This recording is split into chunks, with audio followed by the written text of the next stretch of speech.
It's been a year since Mr. Sanjay Malhotra took charge as the governor of the Reserve Bank of India. It's a year in which the central bank has had to walk a fine line between sustaining growth and safeguarding stability.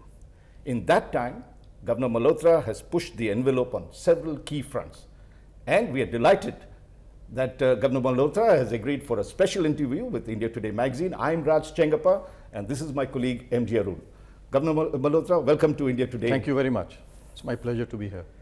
One of the things that you did, just before you completed 1 year's RBI, and it's been an unusually eventful term that you've had so far, that if you take a look at the global scene, global trade has been shaken by President Trump's return, and of course reciprocal tariffs, and we've felt the weight of it the most.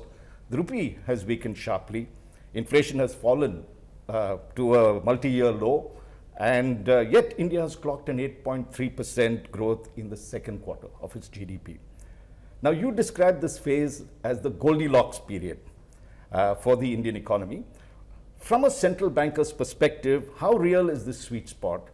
Are we genuinely in a structurally stronger phase of growth, or is this a window created by a unique alignment of global and domestic factors? Yes, you're absolutely right. This has been rather eventful and a challenging year with all the geopolitical events, tensions, the trade fragmentation that we witnessed. Despite these external headwinds, India in the first 3 quarters for which we have data in this calendar year has done remarkably well, both in terms of inflation. We are in historic lows, as you mentioned, right. And even so, in growth, about 8% on an average for these 3 quarters. So we are certainly, in a sweet spot. Going forward, this year we are projecting a growth rate of 7.3%. Next year, Q1 and Q2, we are projecting a growth rate of 6.7 and 6.8%. I just want you to elaborate on this Goldilocks word that you use. It's a very curious phrase, it's a banker's phrase, but if you could say why you saw it as a Goldilocks period and define the word. When you say Goldilocks, it has various connotations. What in your mind? So when we say Goldilocks, in economics terms, it is, the balance of the growth and inflation. So generally, high growth means high inflation, right. And low growth, and low growth can mean, low inflation. But we are having the best of both the worlds. We are having, low inflation and high growth. So that's a very sweet spot, to be in. Right. So, Governor, given that, as you said, that we are in a Goldilocks phase, the next question naturally comes, how do you sustain this? Because, sustaining this would really mean that, we have more private investment coming in, we have more jobs being created for the economy. At the same time, there are so many external factors, like you said, which can really sort of shake up the economy. We still don't have a deal with the US, so everybody's watching that. So, how sustainable is this trend? And also, according to you, what would be some of the risk factors that would, sort of pressurize it from the other end? Yeah, so it's not, one single factor which has played out in this moment, and we have been, in this kind of a period when you talk about growth for quite some time now. Yeah. So if you look at, last 4 years, the average growth GDP is about 8%, yeah. Post-COVID. If you look at the last decade, we had an average growth of 6.6%. Now, this is the result of a combination of measures that the government and the central bank has taken, over the period yeah. of time. Number one, most importantly, it is, I think, the policy stability that has been provided, certainty, because, that's very important. Of course, now some external uncertainties are there, because of which you can see you can see some a little bit of a correction in the growth, but otherwise policy stability, financial stability, price stability, this continued focus on growth of the government and a number of reforms, as a result of which a number of reforms have been taken. Recently, GST rationalization was one of them, followed by the labor reforms. Number of PLI schemes have been launched by the government, focus on manufacturing, on employment, on jobs creation, and then the very solid balance sheets, both of the government, the private sector, and the households. Good capacity utilizations. So I think on the whole, you look at each and every sector, each and every area of the economy, we are in a very good phase, and that should help us in sustaining this momentum of growth going forward. Right. I'd like to come and to something that you've really done and changed a lot. Is since February 2025, the RBI has cut the policy rate by 125 basis points. It is now points to 5.25%. That's the rate right now. This is striking because the last comparable easing happened, I think, in the cycle in 2019 or so, and that was a bit sharply slowing growth. This time rates have been cut despite GDP growth. So what changed in the RBI's assessment, and do you see this as the start of another process? Will we continue to see rate cuts, or this is it and you will now stabilize? So if you compare with the last time that we brought down the rates as low as 5.25%, and then it went down even further to 4%, we were in a very different situation. It was exactly the reverse, in fact, because the growth was low and inflation was high. Yeah. Right.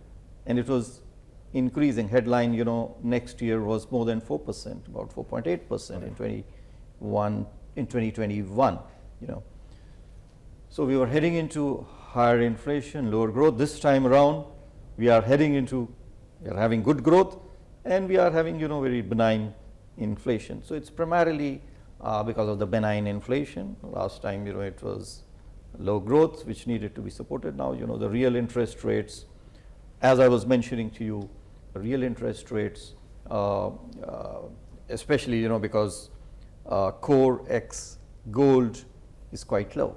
Right. It's less than, it's about going forward, because monetary policy actually works forward-looking, it's forward-looking. And so the outlook is very benign, 3.5% or so. And so real rates need to be a little lower. And so that's why, we reduced our policy repo rate by 25 basis points. Going forward, monetary policy is not, preset.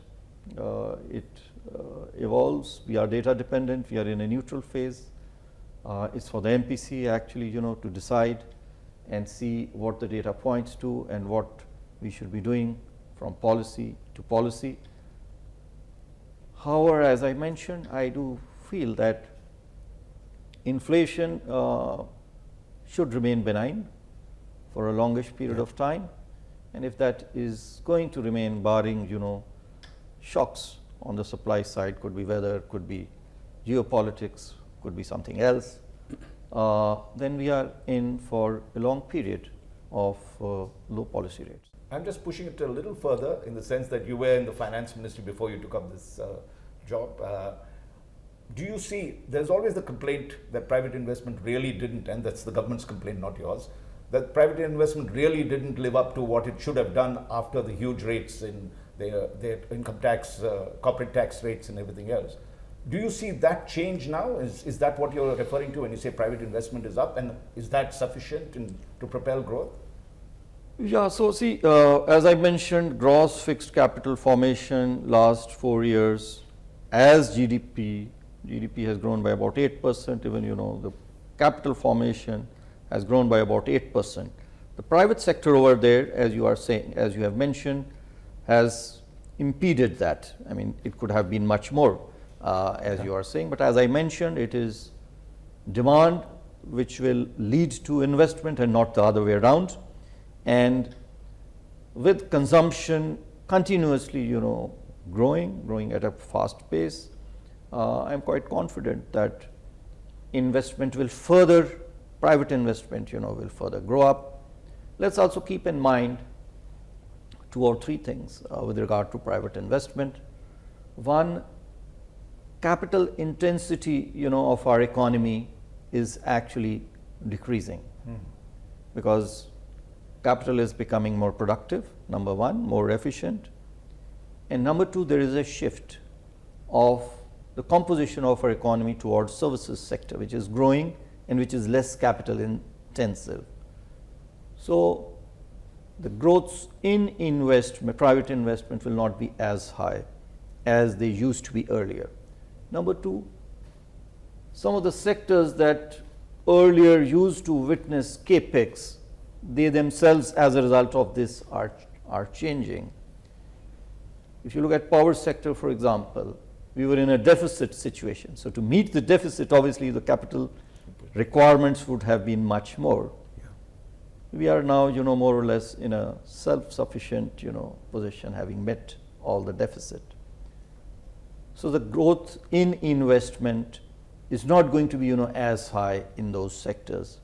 On the other hand, you see higher growth in investment in some of the new sectors, renewable energy for one, defense equipments. Now, there's a push by the government on defense equipment, electronics, semiconductors, mobile phones. So there is a shift in terms of the sectors that we normally would have otherwise tracked for private investment.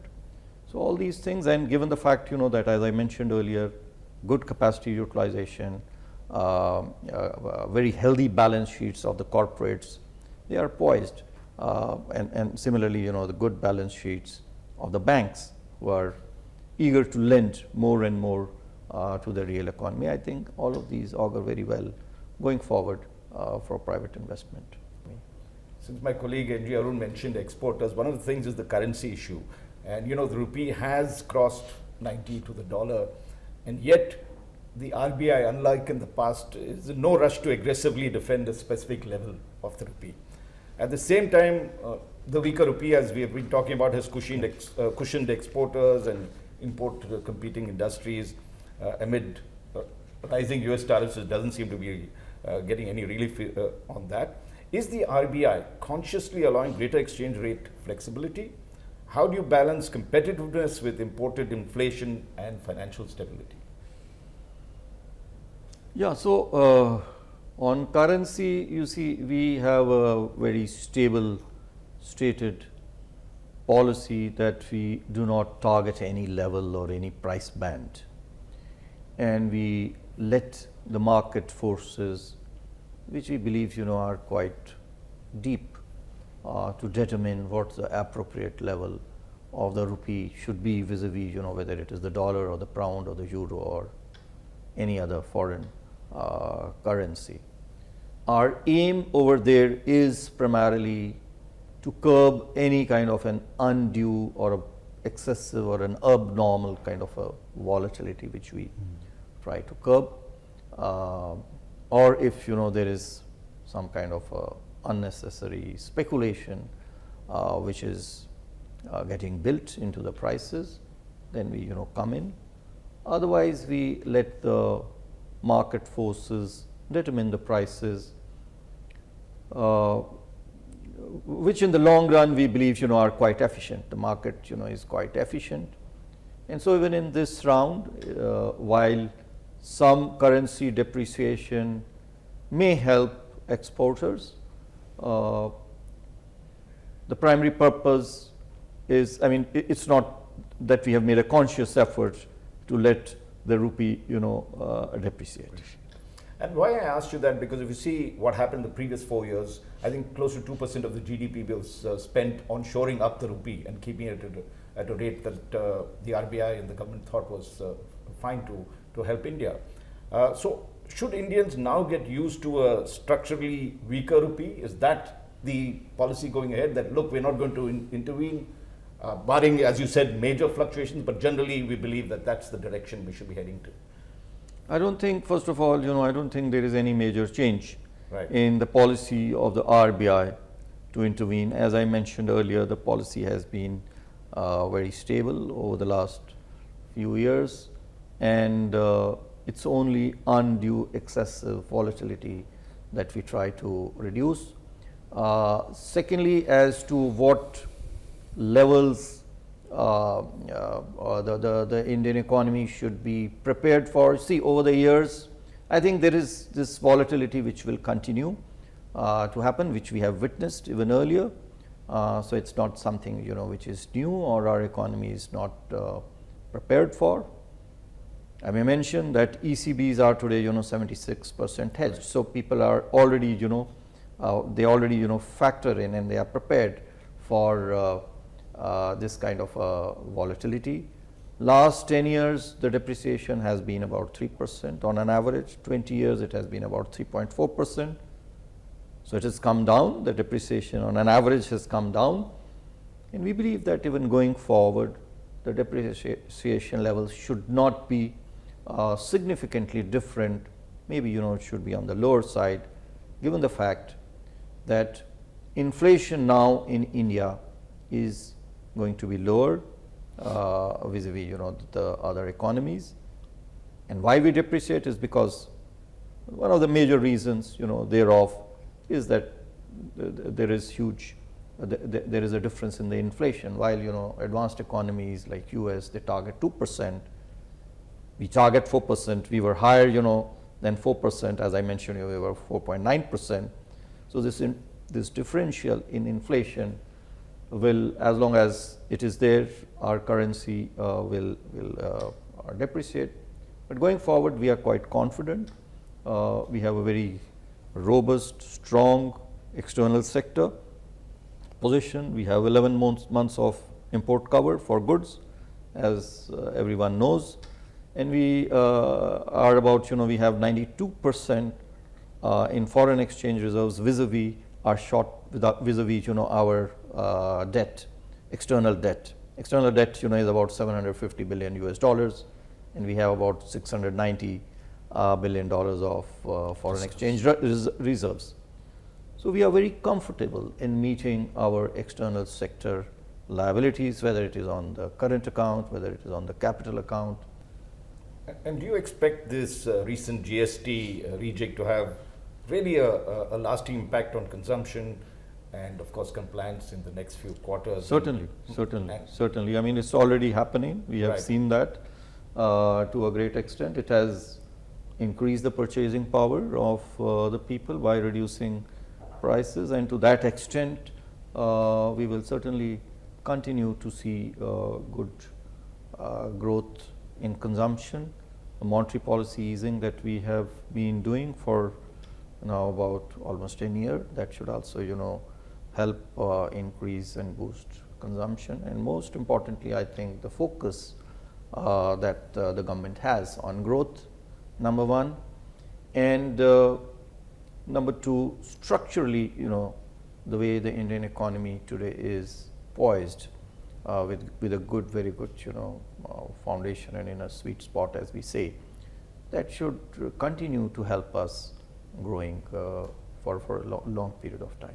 And how do you see this reflect? We saw Q2 at 8.3%. How do you see this reflect in the next quarter's thing? How confident are you sustaining that? We have given our estimate 7.3% for this year as a whole. Of course, you are saying some of the forecasts set a little higher, so we stick to the latest forecast that we have for this year. 7.3% is very robust, very strong despite external headwinds. And next year again 6.7 and 6.8 Q1 and Q2 of 27. Those are the numbers that we have given out. Difficult to accurately predict, as I mentioned, and forecast the numbers precisely. But as I said, structurally we are in a very good position from a macroeconomic point of view, that we should continue to have but for external shocks and risks, which always will be there, we are in for a very long term of good growth in our country. Governor, you mentioned the fact that the financial sector looks much healthier. See, barring episodes, there can always be barring episodes, the banking sector is very resilient, very robust. Profitability figures are good, about 14% ROE on an average. Asset quality again is excellent. Net NPA is about 0.5%, again historic lows. Your capital adequacy is good, 17+%. Liquidity again at about 130%. On the whole, if you look at the banking sector, it's quite strong. Governance has improved over the years as a result of various measures taken collectively by the central bank, Reserve Bank of India, and the banks put together. Right. And regulation has further, improved, strengthened. Supervision has strengthened. We do a lot of off-site, regular, continuous, with the use of data, use of AI, etc. So supervision has become more precise, better, has become better. It's, so all these things gives us the confidence that the banking sector is much better placed today than it was, 10 years ago. A lot of the credit also goes, apart from, the central bank for its policies, to the central government, which cleaned up the public sector, which provided, the capital for the public sector, and which improved, the governance in the public sector bank. So collectively, I think over the last 10 years, the banking system has certainly improved. You've talked of India being the fastest growing economy, large economy, and that's very good. But for the public at large, one of the things is great, the numbers look great, but are we getting the jobs that we should be getting? And if you look at that, it does remain a very sensitive issue. There's no doubt about that for every government that's there. From the RBI's vantage point, do you see signs that growth is becoming more employment oriented or employment intensive, or is the economy still growing faster than it is hiring? Yes, so certainly, employment is a major factor or a major objective for any economy, while of course for us in the central bank it is price stability, keeping in view growth, which is our objective. But one can't overlook employment, which I believe over the years has been doing quite well. If you look at data, and yesterday itself data was released, monthly PLFS report that they now carry out, on a monthly basis. Unemployment rate is down 4.8% or so. It used to be 5.6% as late as May, so it's come down. Even if you look at it over a longer period of time, 17, 18 and thereabouts, the PLFS, the periodic labor force participation rate, as per the PLFS, annual PLFS data, used to be in the region of about 60%, about 50%. And so from now 50%, 23, 24 to 60%, it has improved, certainly. Of course, there is need. That doesn't mean, that we don't create more jobs. There is certainly, need to create jobs at a higher pace and to create jobs with higher wages going forward. And I think the economy is in good position to be able to do so. And finally, what keeps the RBI governor awake at night as you enter your second year in it? Was it inflation surprises or global financial instability, fiscal slippages, or domestic credit risk? Which are the ones that say, oh gosh, I got to spend a couple of sleepless nights on this? So it's been famously said, by a central banker, that it's the job of the central banker to worry. It's to worry, yeah. So we are constantly on our toes for, the various risks that can emerge from various places. External sector, for example, as mentioned, those risks continue, whether it is on geopolitics, whether it is trade fragmentation, whether it is elevated public debt levels, which can have in some of the advanced countries, which can have spillover effects, higher asset prices, again, in some of the countries, especially related to AI, which can again have, spillover effects, so technology. And domestically, of course, you have weather and climate related events, which we have to be which we have to be alert to. Fiscally, you said, I think government is on a good track. They have been consolidating both center and states. I'm quite confident that going forward too, they will continue to improve their balance sheet. Governor Sanjay Malhotra, thank you very much for this exclusive interview and insightful. We are hopeful that you stop worrying much so we can keep smiling right through the public does. Thank you very much. Thank you. It's been my pleasure. Thank you very sir. much.